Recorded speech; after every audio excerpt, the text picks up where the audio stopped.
অভিষেক টক YouTube চ্যানেলে সকলকে স্বাগত জানাই। আজ আমরা আলোচনা করব চতুর্থ শ্রেণীর আমার গণিত থেকে 41 পৃষ্ঠা থেকে 46 পৃষ্ঠা পর্যন্ত। তো চলো ভিডিওটি শুরু করা যাক। দেখো 41 পৃষ্ঠায় আছে ফলের দাম দেখি। হাওড়া জেলায় হাঁসখালি কোলে সীতারা বেগমের ছোট ফলের দোকান। তিনি এক পেটি কমলা লেবু ও এক পেটি আপেল কিনে এনেছেন। এখন এক পেটি কমলা লেবুর দাম হচ্ছে 1120 টাকা এবং এক পেটি আপেলের দাম হচ্ছে 2400 টাকা। তো প্রথমে আমরা সংখ্যায় এবং তারপর স্থানীয় মানে বিস্তার করে লিখবো এবং শেষে কথায় লিখবো। তো দেখো 1120কে স্থানীয় মানে বিস্তার করে লিখলে পাবো 1001 শতক 2 দশক এবং 0 একক, আর কথায় লিখলে পেয়ে যাবো 1120। এরপর 2400 টাকাটিকে আমরা স্থানীয় মানে বিস্তার করে লিখলে পাবো 2004 শতক 0 দশক এবং 0 একক, আর কথায় লিখলে পেয়ে যাবো 2400। এখন 3291কে স্থানীয় মানে বিস্তার করে লিখলে পাবো 3002 শতক 9 দশক এবং 1 একক, আর কথা লিখলে পাবো 3291। এমনই এখানে দেখো কথায় লেখা আছে, সেটিকে আমাদের প্রথমে স্থানীয় মানে বিস্তার করে লিখতে হবে এবং সংখ্যা লিখতে হবে। তো এখানে কথায় লেখা আছে দেখো 3329। আমরা প্রথমে সংখ্যা লিখে দেবো 3329 এবং স্থানীয় মানে বিস্তার করে লিখবো 3302 দশক এবং 9 একক। তো এখানে দেখো স্থানীয় মানে বিস্তার করে লেখা আছে, আমাদের কথায় লিখতে হবে এবং সংখ্যায় লিখতে হবে। নেক্সট আছে দেখো এখানে কথায় লেখা আছে আমাদের স্থানীয় মানে লিখতে হবে এবং কথায় লিখতে হবে, সংখ্যায় লিখতে হবে আর এখানে দেখো সংখ্যায় লেখা আছে সেটিকে আমাদের স্থানীয় মানে বিস্তার করে লিখতে হবে এবং কথায় লিখতে হবে। পরের পৃষ্ঠায় দেখো মজার খেলা খেলে। আজ আমরা স্কুলে নতুন মজার খেলা খেলবো, শ্রেণীর ঘরে মধ্যে বসে খেলবো।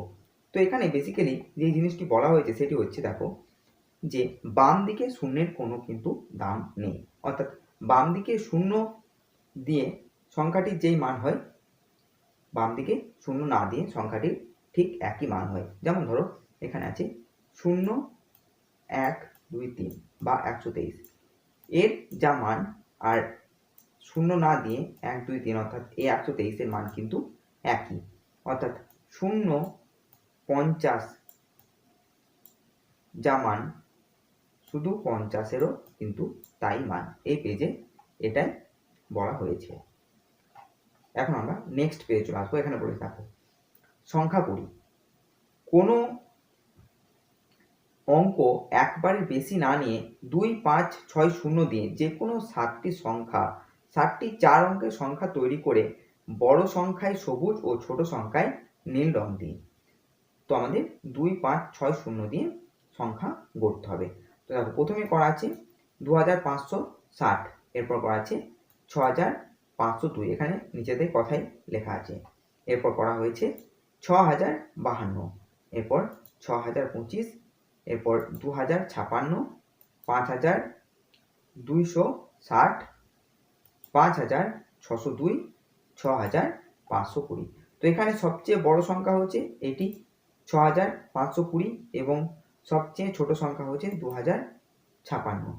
এখানে তোমরা কি করবে, বড় সংখ্যাটিকে সবুজ রং দিয়ে দেবে এবং ছোট সংখ্যাটিকে নীল রং দিয়ে দেবে।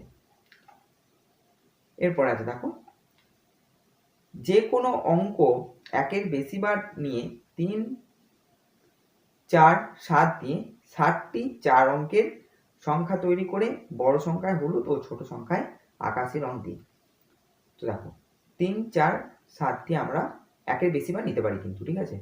তো প্রথমে আমরা লিখবো 3447, এরপর 4734, এরপর 3477, এরপর আছে দেখো 4773, এরপর আছে 7343, এরপর লিখবো আমরা 3347, এরপর 4437 এবং শেষে লিখবো 4377। তো এখানে সবচেয়ে বড় সংখ্যা হচ্ছে এটি 7343 এবং সবচেয়ে ছোট সংখ্যা হচ্ছে 3347। পরের পৃষ্ঠায় চলে আসবো আমরা। পরের পৃষ্ঠায় দেখো লোকাল ট্রেনে যায়। আজ হাওড়া স্টেশনে অনেক লোকের ভিড়। কাল ঝড়ে লাইনে গাছ পড়ে গিয়েছিল, তাই ট্রেন দেরিতে ছাড়ছে। আমি বাবার সঙ্গে ব্যান্ডেল যাব। সকাল 10:15 ব্যান্ডেল লোকাল সকাল 10:15 ছাড়লো, অর্থাৎ 10:15 ট্রেন ছাড়লো কটায় 10:55। অনেক ভিড়, জানতে পারলাম প্রায় 2207 জন যাত্রী ছিল। আমরা ট্রেনে উঠতে পারলাম না, কিন্তু পরের ব্যান্ডের লোকালেও প্রায় 1428 জন যাত্রী ছিল।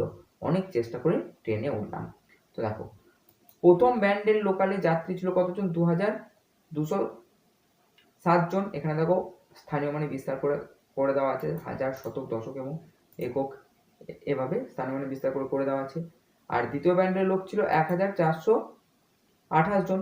অতএব দুটি ট্রেনে মোট যাত্রী ছিল 2207 যুক্ত 1428 সমান 3635 জন। এখানে স্থানীয় মানে বিস্তার করে দেখানো হয়েছে। কিন্তু 11টায় যে বর্ধমান লোকাল ছাড়লো সেটাতে আরো অনেক ভিড় ছিল। শুনলাম তাতেও যাত্রী ছিল প্রায় 2522 জন। দুটি ব্যান্ডের লোকাল ও 11টার বর্ধমান লোকালে মোট কতজন যাত্রী ছিল দেখি। তাহলে কি করতে হবে আমাদের? এই টোটাল তিনটি ট্রেনের যাত্রী সংখ্যাকে আমাদের যোগ করে দিতে হবে। ঠিক আছে, তো দুটি ব্যান্ডের লোকালে মোট যাত্রী সংখ্যা ছিল কতজন? 3635 জন, যেটি আমরা আগেই যোগ করে পেয়েছি। এখানে আমরা স্থানীয় মানে বিস্তার করে লিখে দেব। আর দুপুর 11টায় ছিল কত লোক সংখ্যা ছিল? 2522 জন। তাহলে মোট লোক সংখ্যা ছিল তিনটি ট্রেনে, মোট লোক সংখ্যা ছিল 3635 যুক্ত 2522 সমান 6157 জন। পরের পৃষ্ঠা চলে আসবো আমরা। পরের পৃষ্ঠা পড়ে দেখো, 11টার বর্ধমান লোকালে যাত্রী সংখ্যা 10টা 55 ব্যান্ডের লোকালের থেকে কত বেশি ছিল রঙিন কার্ডে হিসেব করি। তো এখানে দেখো প্রত্যেকটিতে কিন্তু কি করতে হবে আমাদের? তাহলে বর্ধমান লোকালের যাত্রী সংখ্যা ছিল 2522 জন, আর 10টা 55তে ব্যান্ডের লোকালের যাত্রী সংখ্যা ছিল 2207 জন। কিভাবে বার করব? বিয়োগ করে দেবো, আর বিয়োগ করলে বিয়োগফল পেয়ে যাবো আমরা 315 জন। অতএব বর্ধমান লোকালে 10টা 55 ব্যান্ডের লোকালের চেয়ে যাত্রী সংখ্যা ছিল 300 বেশি ছিল, 315 জন।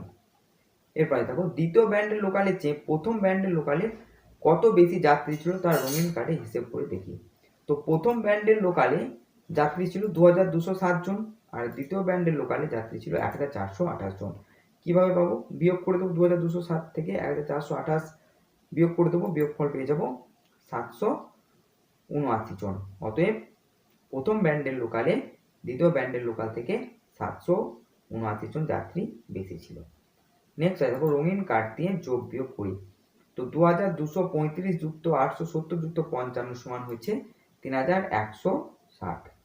আবার দেখো, 4302 এর সঙ্গে 835 বিয়োগ দিলে পেয়ে যাবো আমরা 3467। নেক্সট আছে দেখো, 7065 সঙ্গে 387 এবং 23 যোগ করলে পেয়ে যাবো 7475। এরপরে দেখো, 5000 থেকে 998 বিয়োগ করলে আমরা পেয়ে যাবো 4002। এখন আমরা চলে আসবো পরের পৃষ্ঠায়। পরের পৃষ্ঠায় দেখো, ক্রিকেট খেলা দেখি। সচিন টেন্ডুলকার 2001 সালে মোট 1003 রান করেছিল, কিন্তু 2002 সালে মোট রান ছিল 1392। ওই 2 বছর সচিন টেন্ডুলকার মোট কত রান করেছিল রঙিন কার্ড হিসেব করে দেখি। তো 2001 সালে রান করেছিল কত? 1003। এখানে দেখো স্থানীয় মানে বিস্তার করে লিখে দেবো। এবং 2002 সালে রান করেছিল 1392। এখানেও স্থানীয় মানে বিস্তার করে লিখে দেবো। ঠিক আছে, তো মোট রান করেছিল 1003 যুক্ত 1392 সমান 2395। ঠিক আছে, এরপর দেখো, সচিন 2001